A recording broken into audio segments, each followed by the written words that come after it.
Bismillahirrahmanirrahim. Assalamualaikum warahmatullahi wabarakatuh. Waalaikumsalam warahmatullahi wabarakatuh. Alhamdulillahirabbil alamin wa bihi nasta'inu ala umuri dunya waddin. Asyhadu an la ilaha illallah wahdahu la syarikalah wa asyhadu anna Muhammadan abduhu wa rasuluh la nabiyya ba'dah. Allahumma shalli wa sallim wa barik ala nabiyyina Muhammad wa ala alihi washabihi ajmain wa ba'd. Ayah bunda yang dirahmati Allah SWT, sangat berbahagia pada kesempatan pagi hari ini kami berdua mendapatkan kehormatan untuk silaturahim dan bisa bersama-sama berdiskusi pada tema yang sangat menarik pada kesempatan pagi hari ini. Kita berbincang tentang bagaimanakah kita sebagai orang tua menjadi guru, pengajar, pembina, pendidik bagi anak-anak kita. Sahabat sekalian, terjadi penyempitan makna di masyarakat kita ketika kita menyebut kata guru. Seakan-akan guru itu adalah mereka yang mengajar formal di kelas. Sehingga ketika di masa pandemi, orang tua mendapatkan satu saran ya, atau banyak saran dari berbagai kalangan, bahwa karena masa pandemi anak-anak belajar di rumah, tidak lagi ada di sekolah, maka diharapkan orang tua bisa menjadi guru. Lalu yang dipikir oleh mereka adalah bahwa dia harus mengajar seluruh mata pelajaran yang ada di kelas anaknya itu. Maka banyak orang tua yang stres, gara-gara dia merasa tidak bisa untuk mengajarkan sangat banyak mata pelajaran yang harus diberikan kepada anak-anaknya itu. Itu yang saya sebut sebagai penyempitan makna. Bahwa guru itu tidak selalu berada dalam konteks di kelas, kemudian mengajarkan mata pelajaran-pelajaran tertentu. Kita mengenal ada guru kehidupan, bahwa kita bisa mendapatkan pelajaran-pelajaran penting, sesuatu yang bermanfaat bagi kehidupan kita, dari siapapun orang-orang di sekitar kita yang kita jumpai. Mereka adalah guru-guru kita, bahkan kita juga mendapatkan ungkapan dalam bahasa Indonesia yang hemat saya sangat berharga bagi kita, pengalaman adalah guru yang terbaik. Jadi sebetulnya kita sudah mengakui bahwa guru itu sangat banyak dalam kehidupan kita. Kejadian, pengalaman itu pun kita sebut sebagai guru. Kemudian orang-orang yang ketemu kita, entah kita kenal dia atau tidak kenal dia, entah kita sengaja pertemuannya atau tidak kita sengaja pertemuannya, tetapi ternyata dari pertemuan itu memberikan sebuah kemanfaatan, kebaikan bagi kita, dia adalah guru-guru kita yang Allah hadirkan untuk memberikan peringatan atau untuk memberikan pengajaran kepada kita semuanya. Nah, sahabat sekalian, maka orang tua ketika dikatakan bahwa kita berusaha untuk menjadi guru terbaik bagi anak-anak kita, tentu yang terbayang oleh kita bukanlah satu sosok yang dia berdiri di muka kelas, lalu anak-anaknya dikumpulkan semuanya sebagai murid, lalu kita mengajar mata pelajaran demi mata pelajaran. Tentu tidak demikian. Tidurnya orang tua adalah guru bagi anak-anaknya. Bangunnya orang tua adalah guru bagi anak-anaknya. Semua yang dilihat dari anak terhadap orang tua itu adalah guru yang akan memberikan inspirasi dan motivasi, kebaikan maupun keburukan bagi anak-anak kita semuanya. Ketika ada orang tua yang melakukan berbagai aktivitas-aktivitas kebaikan dalam kehidupan sehari-hari, walaupun dia tidak banyak berkata-kata kepada anaknya, tetapi sebetulnya dia sudah memberikan banyak pengajaran. Ayah saya, almarhum Allahyarham, tidak banyak berkata-kata kepada saya tentang saya hidup harus bagaimana. Tetapi saya melihat bagaimana ayah saya menjalani kehidupan. Demikian pula ibu saya tidak banyak berkata-kata untuk mengajarkan kepada saya tentang hidup itu harus bagaimana. Tetapi saya mendapatkan banyak pelajaran dari sikap-sikap yang ditunjukkan oleh ibu saya. Itu adalah contoh bagaimana sebetulnya mereka itu entah mereka berbicara atau mereka tidak berbicara, tetapi sebetulnya apapun yang ada pada diri mereka adalah contoh-contoh yang akan menginspirasi anak-anaknya. Itu pula makanya dalam salah satu hasil studi yang dilakukan oleh John Dufresne dan timnya tentang Strong Family, dia mengatakan bahwa generasi-generasi yang terbaik itu didapatkan dari keluarga-keluarga terbaik. Dia mengatakan di manakah kita bisa mendapatkan generasi-generasi yang kuat, strong generation. Dan dia mengatakan bahwa generasi yang kuat itu akan didapatkan pada strong family, keluarga-keluarga yang kuat. Kenapa demikian?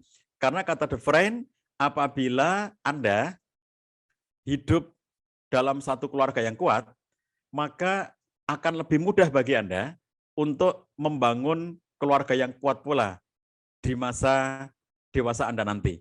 Apabila ungkapan Dufresne itu kita terapkan kepada anak-anak kita, maka kita akan mendapatkan satu penggambaran yang utuh tentang bagaimana sebetulnya proses pendidikan dan proses pengajaran itu terjadi. Ketika anak hidup dan tinggal bersama dengan orang tua yang keluarganya harmonis, maka anak ini, kata John Dovren, akan lebih mudah untuk membangun keluarga yang harmonis pula di masa yang akan datang nanti. Demikian pula sebaliknya. Oleh karena itu, sahabat sekalian, kalau kita perhatikan sebetulnya apapun yang kita lakukan dalam kehidupan sehari-hari itu, termasuk suasana-suasana yang kita bangun dalam kehidupan sehari-hari, termasuk etika, adab, tata cara, apapun yang kita lakukan dalam kehidupan sehari-hari, itu sebetulnya adalah pengajaran, itu adalah pendidikan bagi anak-anak kita. Jadi sahabat sekalian, tidak bisa kita mengatakan kepada anak kita, wahai anak-anakku, tirulah yang baik-baik saja dari orang tuamu dan jangan tiru yang buruk dari orang tuamu. Kata-kata seperti itu akan kalah oleh apa yang mereka lihat dalam kehidupan sehari-hari. Ketika ada orang tua yang merokok, mohon maaf, maka ketika dia mengatakan kepada anaknya, janganlah merokok seperti ayahmu, karena ini adalah contoh yang buruk bagimu. Jadi ayah ngerokok ini untuk memberi contoh kepada kamu bahwa ada perbuatan-perbuatan yang buruk yang kamu tidak boleh melakukannya. Jadi janganlah kamu merokok, karena merokok itu buruk. Lihat nih, bungkus rokok, ada tulisannya, merokok itu membunuhmu. Jadi ayah merokok itu untuk memberi contoh kepada kamu bahwa ini contoh perbuatan yang salah, dan oleh karena itu kamu tidak boleh untuk menirunya. Kata-kata yang diucapkan oleh orang tua seperti itu, sembari dia melakukan tindakan, yang akan banyak ditiru oleh anaknya adalah tindakannya. Nah, oleh karena itulah sahabat sekalian, maka guru dalam kehidupan sehari-hari kita di rumah itu ya, adalah apapun yang sedang kita lakukan, itu sebetulnya sedang memberikan pengajaran. Ada makna pendidikan, ada makna yang dalam konteks pendidikan yang sangat fundamental adalah transformasi. Jadi sahabat sekalian, pengantar pada kesempatan pagi hari ini, saya ingin mengajak Anda semuanya untuk memahami makna guru dalam bingkai transformasi. Kalau kita berbicara tentang guru, sebetulnya kita sedang berbicara tentang pengaruh. Jadi apa sih pengaruh guru kepada murid-muridnya? Kalau dalam hal ini kita bicara orang tua, maka apa pengaruh orang tua itu kepada anak-anaknya? Jadi soal guru adalah soal keterpengaruhan. Apa gunanya guru ketika dia tidak bisa memberi pengaruh? Apa gunanya guru ketika ternyata kehadirannya atau tidak hadirnya tidak memberikan pengaruh apapun bagi anak-anaknya? Apalagi apabila pengaruh itu ternyata adalah pengaruh yang negatif, pengaruh yang buruk. Naudzubillah min dzalik, bahwa ternyata ada orang-orang tua atau ada perilaku-perilaku tertentu dari kelompok-kelompok yang lebih senior atau lebih terhormat di dalam masyarakat kita, tetapi ternyata memberikan pengaruh-pengaruh yang buruk kepada lingkungannya. Nah, tentu saja itu lebih buruk lagi dibandingkan dengan tidak memberikan pengaruh apa-apa. Kalau tidak memberikan pengaruh apa-apa itu berarti juga tidak memberikan pengaruh yang negatif.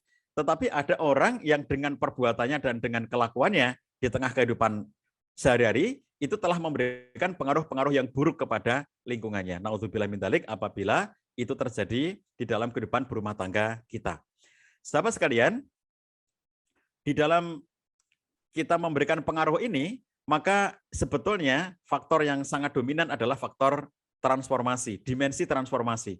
Itulah yang akan bisa memberikan keterpengaruhan. Ada beberapa aspek transformasi. Kita sebagai orang tua yang secara sadar sedang melakukan upaya untuk memberikan pengaruh di dalam kehidupan anak-anak kita. Kita sebagai guru, sebagai pengajar, sebagai pendidik, sebagai teacher, sebagai murabi, sebagai pembimbing, sebagai pembina yang sedang berusaha memberikan keterpengaruhan kepada anak-anak kita. Nomor satunya adalah transformasi spiritual.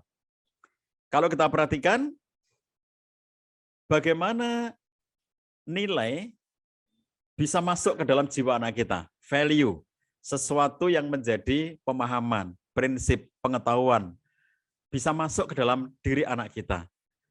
Maka kita tidak bisa mengandalkan kepada kemampuan kita untuk mengajar. Kita tidak bisa mengandalkan kepada kemampuan kita untuk melakukan tindakan yang bisa berpengaruh kepada anak kita. Yang harus kita lakukan adalah berdoa kepada Allah SWT. Itulah sebabnya, maka dalam Quran diceritakan, diungkapkan doa para nabi. Kita berasumsi para nabi adalah orang-orang yang hebat, tetapi di dalam mendidik anak, mereka pun berdoa kepada Allah SWT. Di antara doa para nabi adalah Robbi habli minas solihin. Ya Allah, berikanlah kepadaku anak-anak yang soleh. Dalam konteks yang lainnya, yang diminta adalah dzurriyyatan thayyibah, anak yang soleh, anak yang baik, dzurriyyah thayyibah, anak yang baik, sama dengan anak yang berbakti kepada orang tua, anak yang bertakwa, anak yang bermanfaat, anak yang selalu berada dalam, kalau istilahnya Imam Hasan Basri itu, muti'ina lillahi azza wa jalla, anak yang selalu berada dalam situasi ketaatan kepada Allah azza wa jalla. Jadi kalau kita perhatikan, para nabi pun berdoa kepada Allah SWT. Inilah transformasi spiritual, ya. Ayah bunda sekalian, jangan kita merasa sudah tahu semuanya. Jangan kita merasa sudah ngerti, sudah paham, sudah menguasai. Jangan kita merasa sudah cukup semuanya. Seakan-akan kita sudah bisa melakukan proses pendidikan untuk memengaruhi anak kita itu dengan kehebatan atau kemampuan yang kita miliki sendiri. Tidak, ya, kita tidak pernah hebat dan kita bukanlah orang-orang yang akan menjadi sangat kuat ketika kita jauh dari Allah SWT dan tidak dekat kepada Allah SWT. Hanya Allah yang hebat, oleh karena itulah harus ada transformasi yang bercorak spiritual yang membuat kita berusaha untuk mendekat kepada Allah SWT. Berusaha untuk selalu melakukan hal terbaik agar kita semakin dekat dengan Allah SWT. Dan itulah yang membentuk qaulan sakila. Itulah yang membentuk perkataan-perkataan berbobot yang membuat anak kita bisa mengerti, menerima, mereka bisa mendapatkan hal-hal terbaik dari apa yang diucapkan oleh orang tuanya dan apa yang dilihat dari orang tuanya. Kenapa kita berdoa kepada Allah SWT, ya muqallibal qulub, wahai zat yang membolak-balikkan hati, ya musarrifal qulub, wahai zat yang membolak-balikkan hati.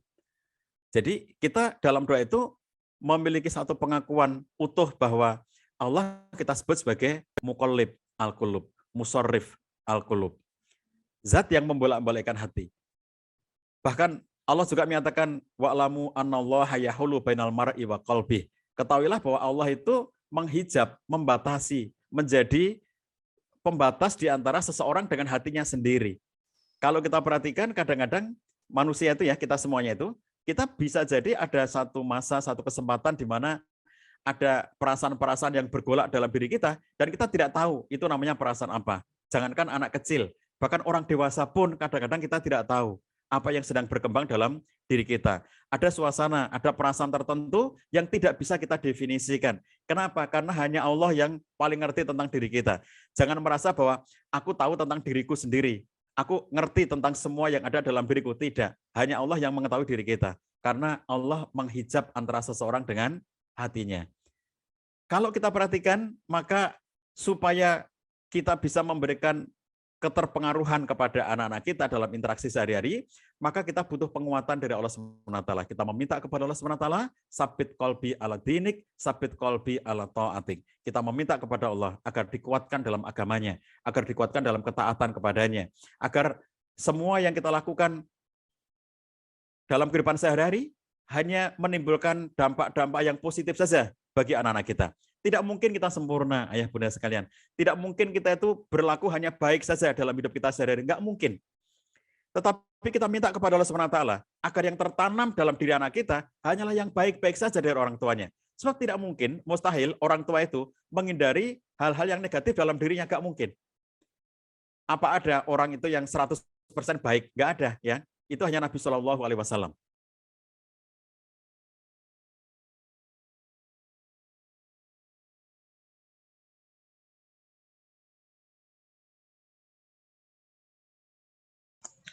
Ustaz, suaranya ke-mute. Terima kasih, ya. Jadi manusia akhir zaman yang sering kita sebut dalam kehidupan sehari-hari ini, itu orang yang sangat banyak kekurangan-kekurangannya. Apalagi kalau dalam konteks teknologi, sering kita diskusi, ya, tentang kita berada dalam era industri 4.0, kita berada dalam era society 5.0. Pada situasi di mana antara manusia dengan teknologi berkelindan sedemikian rupa sampai kita itu nggak bisa saling memisahkan diri. Teknologi ada dalam diri kita dan diri kita ada dalam teknologi. Satu kondisi untuk menggambarkan bahwa bagaimana mungkin kita menjadi orang yang selalu dalam keadaan baik pada kondisi di mana kita menghadapi sangat banyak tantangan dalam kehidupan ini. Jadi oleh karena itu, yang kita minta kepada Allah SWT adalah agar yang memberikan bekas pengaruh kepada anak kita adalah hal yang baik-baik saja dari orang tuanya. Sebab tidak mungkin kita menjadi orang tua sempurna, tidak mungkin. Kita tidak mungkin menjadi orang tua yang 100% perbuatan kita, 100% kata-kata kita, 100% aktivitas kita baik. Tidak mungkin dan tidak ada orang seperti itu, ya. Jadi oleh karena itu ayah bunda, transformasi spiritual, kita mendekat kepada Allah SWT agar kita memiliki kekuatan, agar kita dibimbing, agar Allah pilihkan hal-hal baik yang akan melekat pada diri anak-anak kita. Allah yang bisa melakukannya, bukan kita.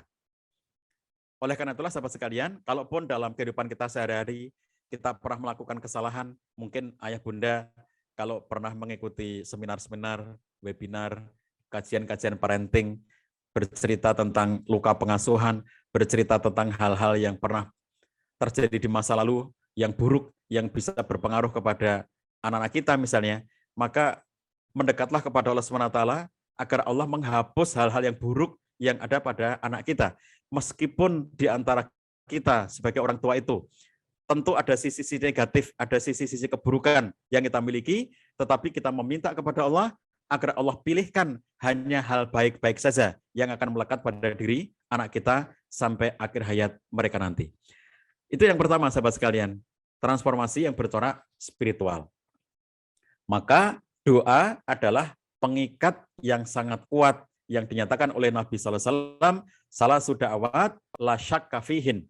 3 doa yang tidak diragukan lagi bahwa doa ini adalah mustajab.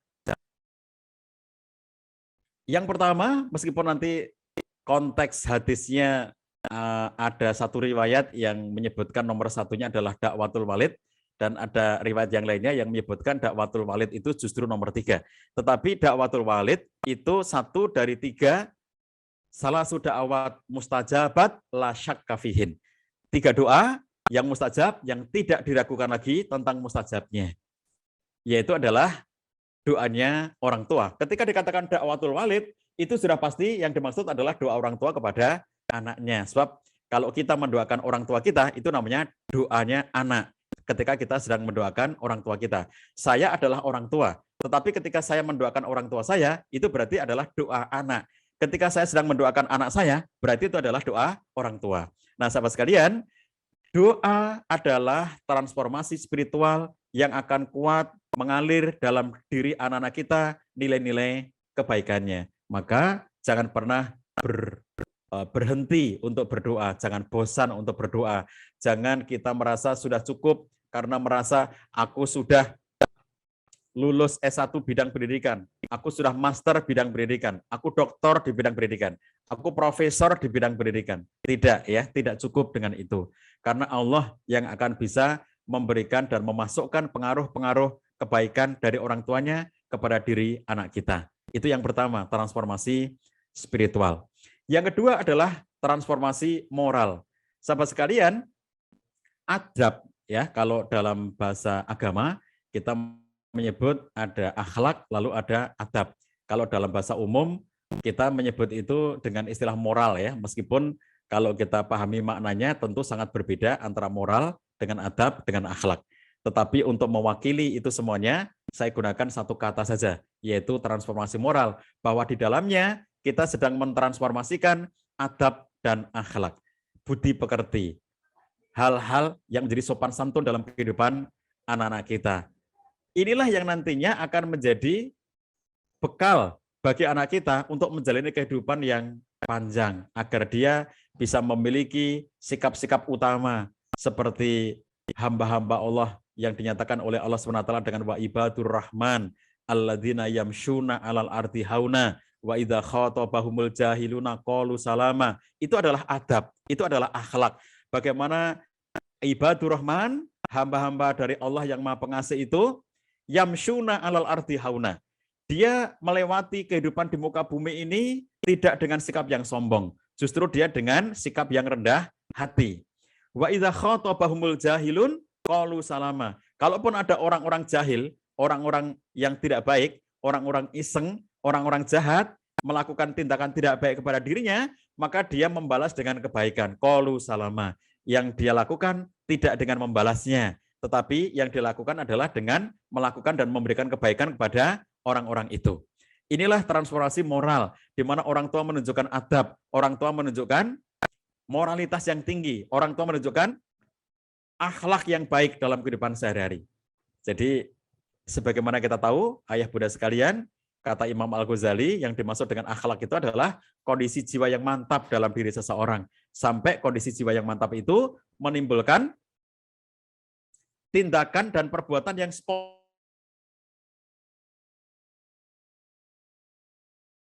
tapi kondisi jiwa yang mantap. Kondisi jiwa yang mantap itulah yang melahirkan perbuatan dengan spontan. Jadi apabila ada orang tua yang spontanitasnya selalu baik, maka dia berarti berakhlak dengan kebaikan itu. Misalnya ketika menerima sesuatu, ungkapan yang muncul pertama kali apa? Masya Allah, Subhanallah, Allahu Akbar, Alhamdulillah. Itu berarti itulah spontanitasnya, berarti itu akhlaknya. Tetapi kalau ternyata yang keluar adalah kata-kata jelek, kalau istilah orang Jawa itu misuh gitu ya, yaitu akhlaknya. Jadi akhlak itu dalam kacamatanya Imam Al-Ghazali bisa baik, bisa buruk. Apa spontanitasnya? Kalau spontanitasnya itu buruk, yaitu akhlaknya buruk. Kalau spontanitasnya baik, berarti akhlaknya baik. Nah, yang kita inginkan sebagai orang tua adalah kita sudah memiliki spontanitas yang baik. Makanya saya selalu menyampaikan di forum-forum orang tua murid seperti ini, bahwa anak kita itu, ayah bunda sekalian, akan baik-baik saja. Sepanjang orang tuanya baik-baik saja. Jangan khawatir dengan situasi pandemi, jangan khawatir dengan Omikron, jangan khawatir dengan varian apapun nanti yang akan datang. Dan nggak usah menjadi panik oleh karena munculnya varian-varian baru. Karena itu makhluk Allah SWT, ya, akan muncul terus-menerus. Jadi jangan ditanyakan kapan berhentinya, karena pasti akan muncul lagi varian-varian baru terus-menerus. Kita tidak perlu panik dengan itu. Anak-anak kita tidak akan apa-apa mereka ya. Mereka akan baik-baik saja dalam situasi apapun, sepanjang orang tuanya baik-baik saja. Spontanitas yang keluar dari orang tuanya bukanlah keluhan-keluhan, bukanlah hal-hal yang menggerutu atau mengungkapkan kekesalan-kekesalan atas keadaan, tetapi selalu bersabar dan selalu bersyukur sebagai satu respon yang spontan, dan itu adalah akhlak orang tuanya. Itu adalah hal yang sangat bagus untuk menjadi pengajaran dan pendidikan bagi anak-anak kita. Yang ketiga adalah transformasi intelektual. Yang dimaksud dengan transformasi intelektual adalah bahwa kita sebagai orang tua juga mengajarkan hal-hal yang bercorak akademik, memberikan pengajaran-pengajaran. Tentu tidak bermakna bahwa kita harus menguasai semua bidang mata pelajaran, tidak demikian. Tetapi tetap ada bagian-bagian yang sangat penting. Contohnya ketika kita mengajarkan sholat, kita mengajarkan puasa, kita mengajarkan ibadah kepada anak-anak kita, itu adalah pengajaran yang bukan saja praktek, tetapi juga akademik. Yang dimaksud dengan akademik adalah misalnya kita mengatakan sholat subuh itu 2 rakaat. Wahai anakku, sholat subuh itu caranya seperti ini. Kamu nanti akan mendapatkan perbedaan di kalangan pendapat para ulama, bahwa sebagian ulama kita mengatakan sholat subuh itu dengan kunut, dan sebagian ulama lainnya mengatakan bahwa sholat subuh itu tidak dengan kunut. Ketika kita mengangkat tangan, wahai anakku, mengangkat tangan ini ada perbedaan di kalangan ulama kita. Ada yang mengangkat tangan setinggi kepalanya dan setinggi telinganya, dan ada yang mengangkat tangan setinggi bahunya. Kemudian ketika kita meletakkan tangan pada saat kita sholat, wahai anakku, ada perbedaan pendapat di kalangan para ulama. Ada yang mengatakan di atas pusarnya, ada yang mengatakan sedikit di atas pusar, dan ada yang mengatakan pada ulu hatinya. Contoh seperti itu adalah pembelajaran akademik. Jadi kita memang mencontohkan bahwa orang tuanya sholat, tetapi kita juga menarasikan bahwa kalau kamu sujud, maka janganlah sujud kamu itu dengan tangan yang kamu rapatkan sampai rapat ke dalam tubuh kamu. Tidak, harus ada jaraknya. Dan jari-jari kamu bukanlah jari-jari yang membuka begini, tapi jari-jari kamu adalah jari-jari yang rapat seperti ini. Itu adalah contoh bagaimana pengajaran akademik, ya. Jadi bukan dalam konteks IPA, IPS, geografi, kimia, bukan seperti itu ya. Karena tidak semua orang tua akan mengetahui ilmu-ilmu seperti itu. Tetapi pengajaran-pengajaran yang terutama sangat basic kepada anak-anak kita. Kemudian yang terakhir, ayah bunda sekalian, adalah transformasi yang bercorak amal. Transformasi amal ini adalah bagaimana kita membiasakan anak-anak kita melakukan kebaikan-kebaikan. Membiasakan anak-anak kita beramal. Membiasakan anak kita dengan latihan fisik. Membiasakan anak kita dengan olahraga, membiasakan anak kita dengan berbagai macam hal yang menjadi amalan-amalan, baik amal itu bercorak amal ruhaniyah maupun amal yang bercorak jasadiah. Amal yang bercorak Seperti misalnya zikrullah itu amal hati yang orang tidak tahu bahwa dia sedang berzikir karena amal hatinya. Tetapi bahwa ada amal yang orang tahu, misalnya dia sedang membaca buku, itu berarti amal yang bercorak intelektual. Ada amal yang bercorak, oh, dia lagi jogging, dia lagi goes, itu berarti amal yang bercorak fisik dan kelihatan. Jadi transformasi amal, bagaimana memengaruhi anak kita, bagaimana menjadi guru itu artinya kita mengajak untuk melakukan satu tindakan-tindakan, satu konteks amalia. Jadi bukan hanya spiritual, bukan hanya moral, bukan hanya intelektual, tapi juga amal. Itulah orang tua yang berusaha untuk menjadi guru terbaik bagi anak-anaknya. Mudah-mudahan Allah mampukan kita semuanya untuk menjadi guru terbaik bagi anak-anak kita. Dari saya cukup sekian dan saya kembalikan. Assalamualaikum warahmatullahi wabarakatuh.